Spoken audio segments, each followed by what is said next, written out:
E aí, pessoal, tudo bem com vocês? Aqui é o professor Wesley, essa é a nossa segunda aula do módulo de Fisiologia Humana.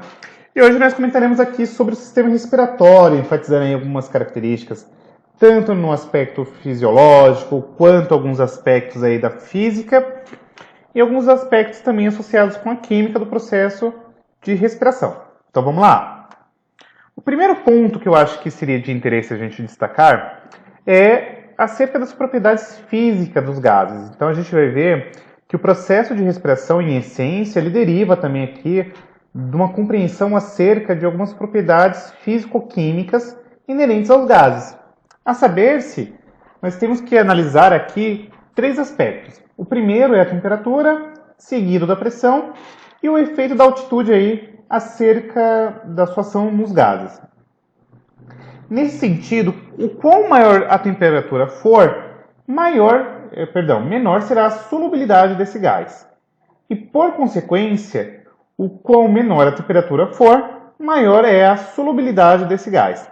Então percebam que há uma relação inversamente proporcional entre solubilidade e temperatura, tá? Não menos importante, nós veremos que o quão maior for a pressão, maior será a solubilidade do gás. E, por consequência, o quão menor a pressão for, por consequência, menor é a solubilidade deste gás. Exemplo clássico disso aqui, a garrafinha aí que a gente toma o refrigerante. Quando a gente abre, diminui-se a pressão interna e, consequentemente, nós temos aqui o escape do gás, né? E quanto maior for a altitude, maior aqui será a incidência do ar rarefeito.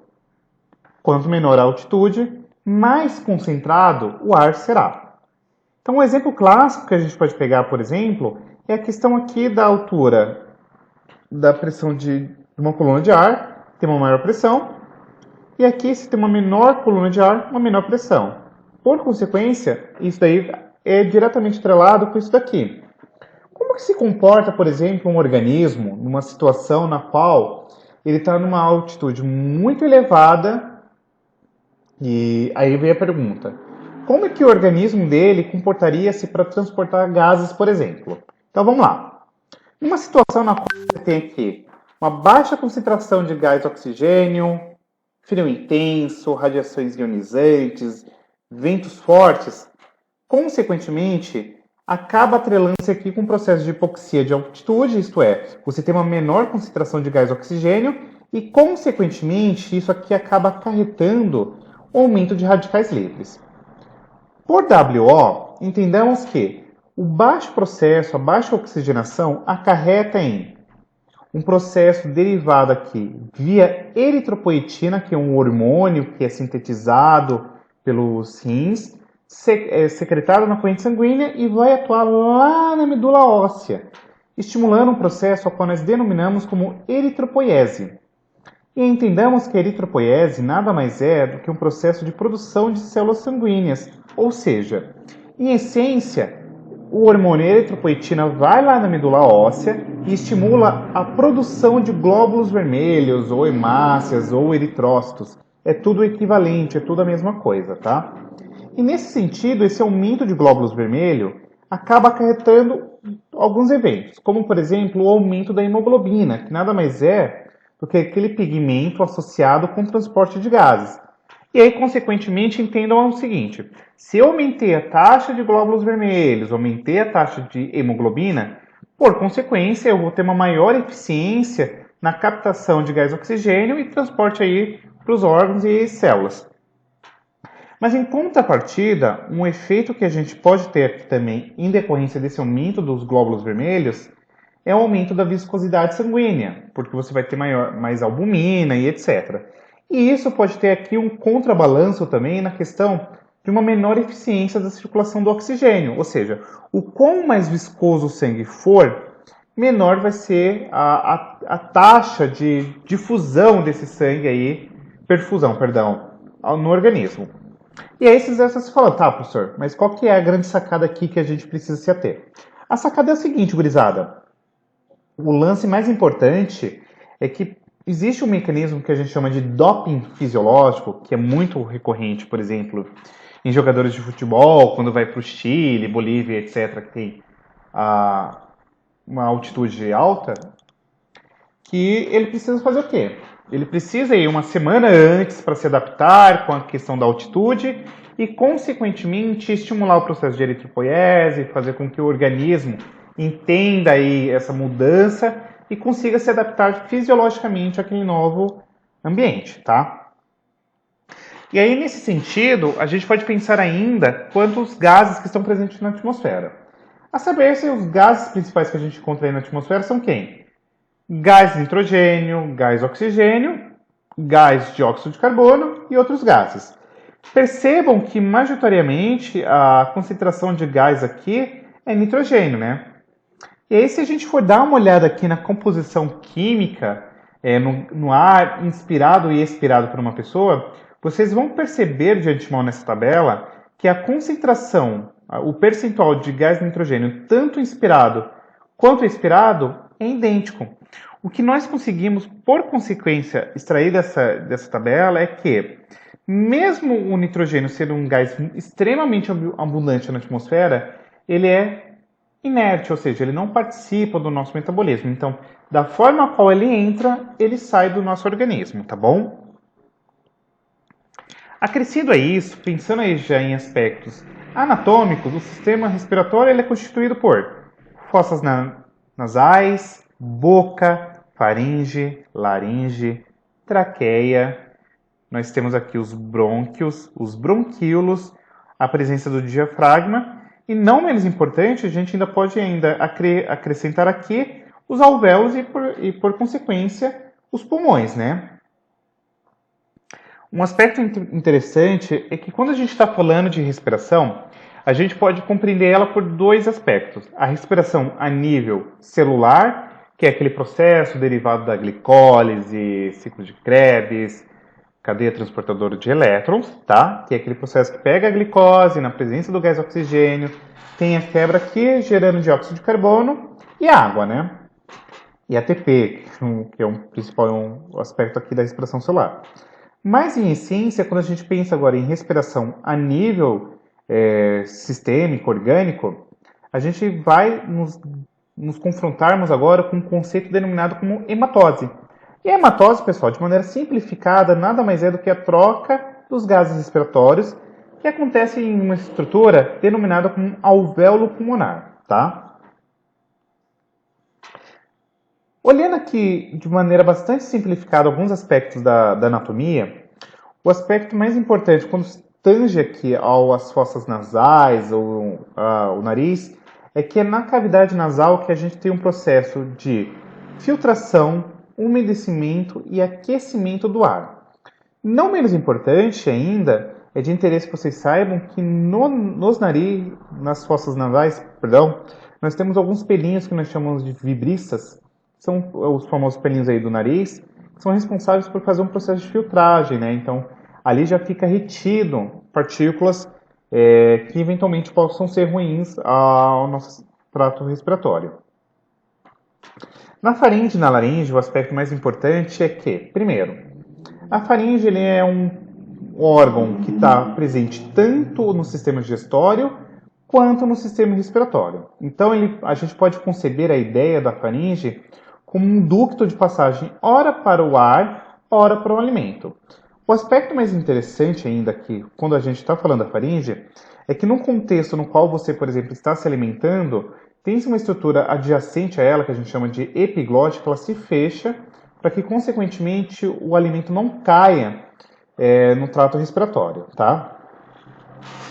Além disso, quando a gente está falando da faringe, aí, que é um órgão, de certo modo, adjacente à faringe, eu quero que vocês entendam que é um órgão que está associado com a passagem do ar durante o processo respiratório, está associado diretamente com o processo de fonação, ou seja, com a produção da voz, dos sons, e, consequentemente, ele também impede com que alimento e objetos estranhos entrem nas estruturas respiratórias, como, por exemplo, a traqueia, tá bom?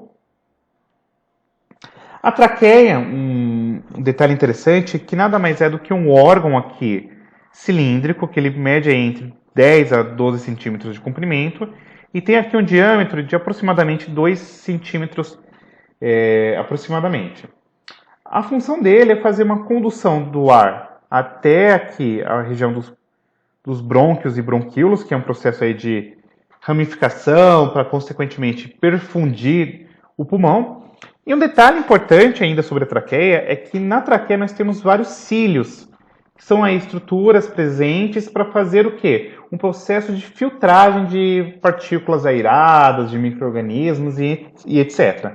Então, quando você pensa na traqueia, nos brônquios e bronquíolos, é uma estrutura que apresenta cílios e muco para fazer o quê? Uma aderência de partículas aeradas, micro-organismos e, consequentemente, expelir esses micro-organismos e partículas para fora da cavidade respiratória, tá bom?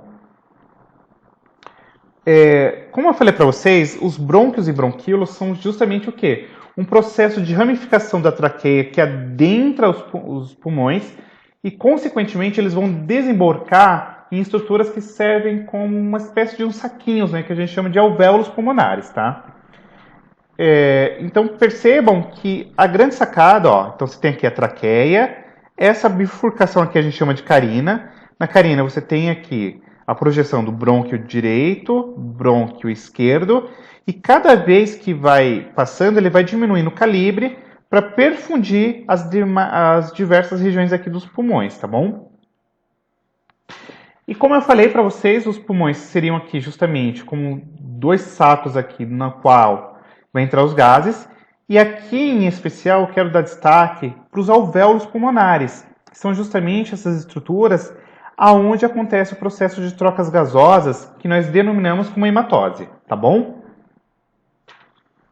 Pensando agora em aspectos da própria fisiologia, como que comporta, como que funciona-se o sistema respiratório, entendamos que ele compreende tanto eventos mecânicos quanto eventos químicos, assim como acontece lá no sistema digestório, tá?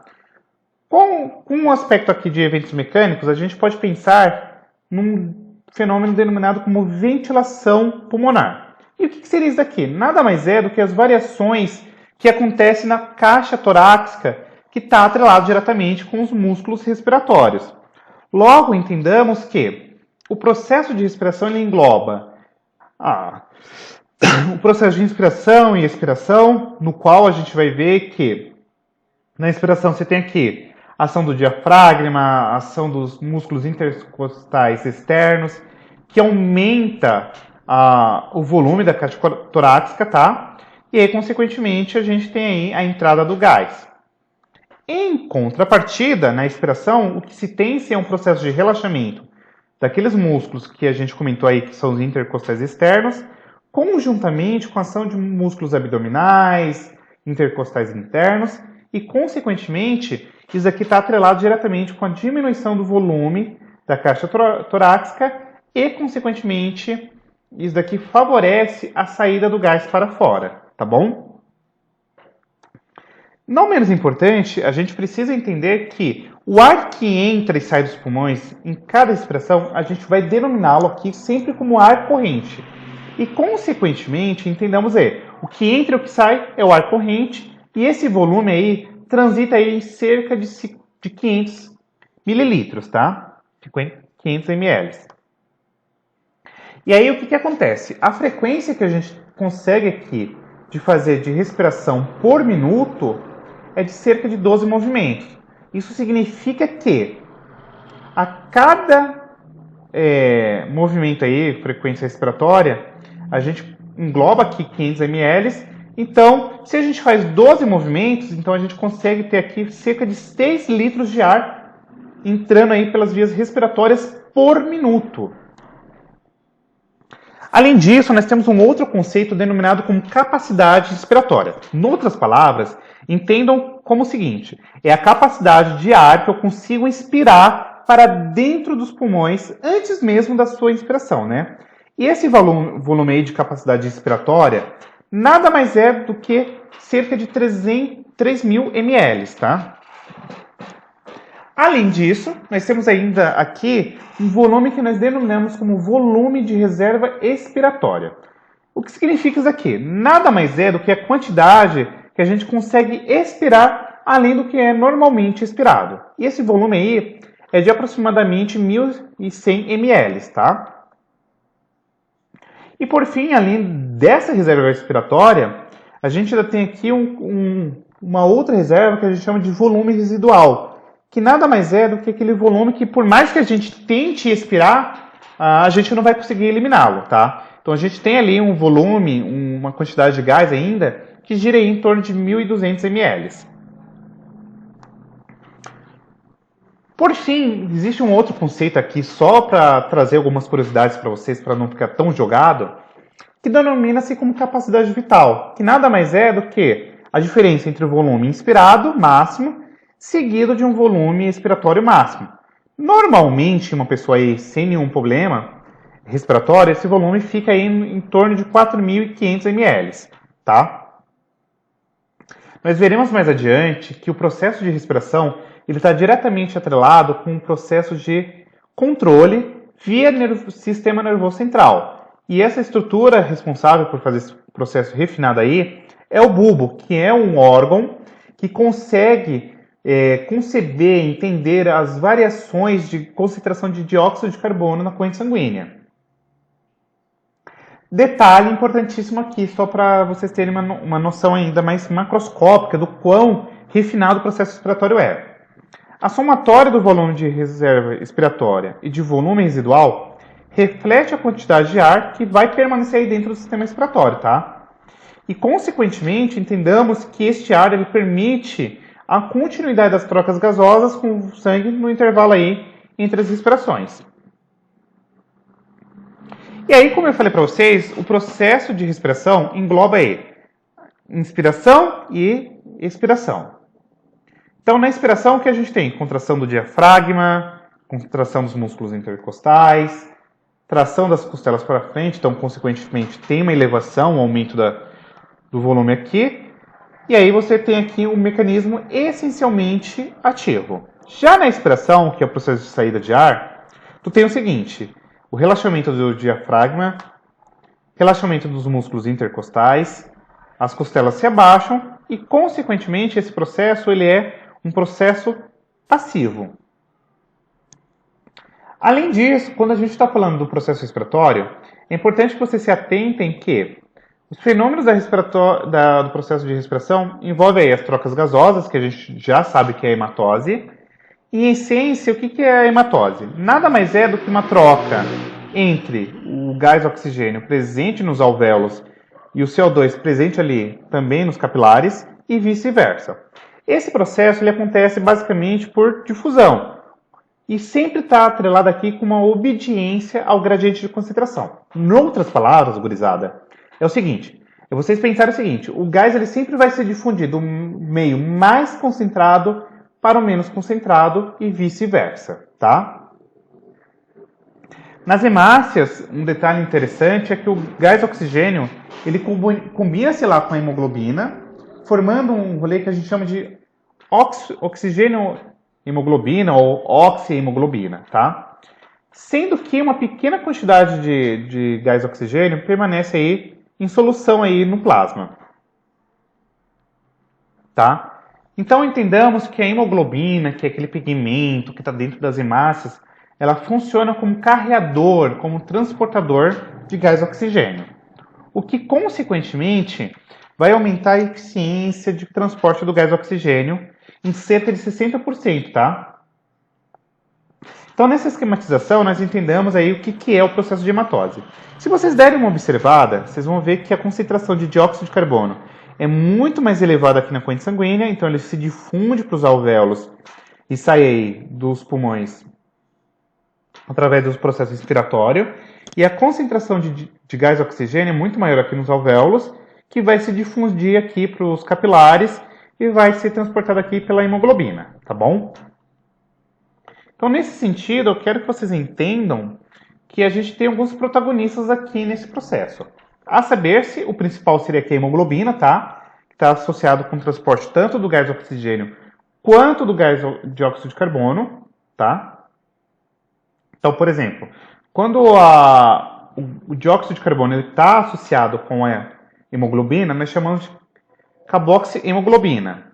Outro detalhe importante é que o dióxido de carbono ele pode estar presente aqui na solução plasmática também sobre a forma do íon bicarbonato, tá? E aí você deve estar se perguntando, tá, professor, não entendi nada desse rolê. Então vamos lá, ó. O íon bicarbonato ele se forma lá no plasma, ou seja, no sangue, na porção aquosa, tá? E aí dentro das hemácias. Só que o detalhe interessante é que dentro das hemácias, esse processo da formação do íon bicarbonato é tipo assim, foquem acelerado, cerca de 10 mil vezes, tá? E esse processo está atrelado por causa de uma enzima denominada como anidrase carbônica. Ah, professor, como assim? Então se liga aqui contigo, ó. Você tem aqui o dióxido de carbono, que reage com a água, e aí na presença da anidrase carbônica, ele se transforma aqui em os bicarbonatos e sai para fora aqui da hemácia, caindo aí no plasma, tá bom? E aí você deve estar se perguntando, tá, professor, mas qual que é a grande sacada da gente saber desse lance aí do íon bicarbonato e etc? Primeiro porque uma reação que acontece próximo aos tecidos vai formar bicarbonato, como eu falei anteriormente, tá? É isso aqui. E fica lá dissolvido no plasma e etc.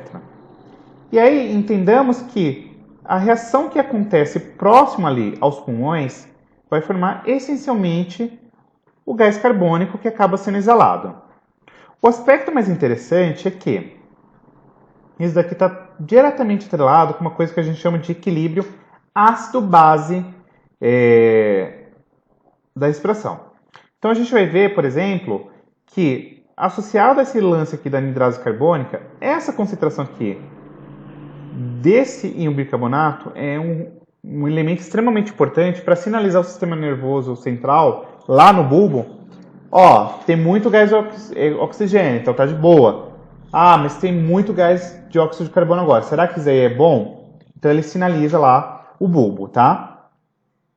E aí nesse sentido, o que acontece? Se você tem uma elevação da concentração de dióxido de carbono na corrente sanguínea, isso sinaliza diretamente o bulbo, que é o centro respiratório, e aí ele vai falar o que? Ó, aumenta a amplitude respiratória, aumenta a frequência de respiração para fazer o quê? Uma diminuição dessa concentração de dióxido de carbono na corrente sanguínea, tá? E se, consequentemente, você tem uma baixa concentração do dióxido de carbono na corrente sanguínea, ele também sinaliza o bulbo e fala o seguinte, ó, diminui a frequência respiratória, diminui a amplitude respiratória, tá? E aí, nesse sentido, quais são os fatores importantes para que aconteça esse processo de regulação da respiração? Primeiro, concentração de gás oxigênio, concentração de gás dióxido de carbono, concentração de íons H+, no sangue, então o pH é um fator extremamente importante, e, consequentemente, aí, os sinais nervosos que são provenientes aqui do sistema nervoso central, que controla a musculatura aqui respiratória, tá bom? E tudo isso garante a hemostasia, ou seja, uma concentração adequada de gases na corrente sanguínea. E por fim, para finalizar aqui nossa aula, a gente pode entender que o processo de respiração ele está atrelado com as trocas dos gases entre o meio interno e externo, que é a hematose, que acontece a nível de alvéolos, tá? Importante no processo de fonação, ou seja, está atrelado aí com a produção de som, regulação do equilíbrio ácido-base, que está atrelado com o pH sanguíneo. Tem algumas relações com o sistema imunológico, então a gente pode ainda já resgatar aquele conceito da presença de um muco, de cílios no trato respiratório, que é um mecanismo de resposta contra micro-organismos. Mas não menos importante, lá nos alvéolos pulmonares, a gente tem uma concentração muito grande de macrófagos também que conseguem controlar aí eventuais infecções por micro-organismos, tá? E por fim, mas não menos importante, o processo de respiração celular. Beleza? Espero que vocês tenham curtido a aula, que tenha sido bastante esclarecedora. Sei que alguns tópicos aí que eu coloquei não são tão recorrentes nos vestibulares, mas eu só quis trazer aqui para vocês terem uma dimensão mais global do processo de respiração. Beleza? Beijão e até a próxima aula. Fui!